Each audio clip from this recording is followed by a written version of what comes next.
So let's end this silly debate because this argument is so old and outdated. So the atheists believe that the whole world is material. That means you can touch it, measure it, find it somewhere in the physical realm.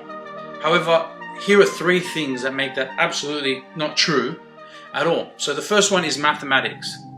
Mathematics is the most observable, objective truth that we have. It's a logic that makes sense through and through. And so, where is that exactly? Is it in the ground? Is it in the atoms? Is it in the sky? Is it anywhere? The answer is no. You cannot touch math. You cannot find a problem. You cannot see the number 2 other than the one that we write down, which is not the number 2. We can only observe the logic. And so already, mathematics alone, seeing as atheists would die on that hill to protect math as the highest of virtue and value in scientific endeavor, we understand that they believe mathematics is real. We also understand that they would protect it.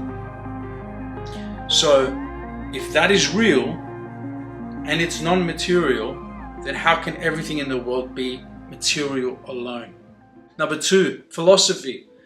Now, philosophy to a lot of people is useless. But what philosophy does is study the nature of reality. And then it turns it into relational wisdom. How do I act if the world is this way, right?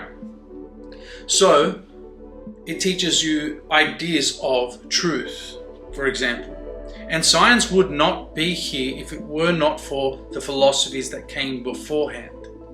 And so, philosophy deals with principles. And here's a principle for you, that the way to the truth is through honest experimentation. That is the only way to get to the truth. Is that true? Can we find out what's more factually accurate by searching the truth through honest experimentation and honest findings? The answer is yes, and every scientist would also put this at the highest of value in their scientific efforts, which means that science is predicated upon these philosophical truths, these philosophical ideas. If you don't believe in truth, there's no point in searching for anything. So number 3 is the soul. Now this is the hardest out of all of them for me to explain to you. But the soul formerly was known as the place where your spirit resides and all of your energy. It was who you are, down at the core. We know things like greed, misery, and courage. We all know these things, and I don't need to teach you. You've experienced them your whole life. Yet the scientists would have you believe that greed is found in the brain activity, in a brain scan. You can see it there. You can see courage. But that's not what it is.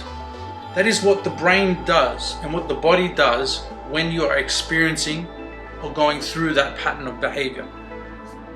Because greed is something you can't touch. You don't, and me and you, we have never gone through our life looking at people's brain scans to find out whether they're a greedy person. No, how do we do it? We do it through looking at context of facts. So we've seen their behavior once, we've seen them here, we've seen them there, and then what do we get? We get this idea that this person is greedy. And that reveals their nature, which is what we called the soul for the longest time. So at the end of the day, you've got philosophy, you've got mathematics, and you've got the soul. And with these 3 things, I ask you, if those exist, then you have to admit that non-material things exist. And if that's true, then can we please just end the argument, at least that the world is just reducible to what we can see and touch and measure? It's not in the scientific way anyways. We can measure greed, but we do it in a very different way. So let's end this silly debate, and like, subscribe, and I will be posting more things so we can hopefully move on, because this argument is so old and outdated. We need to move on.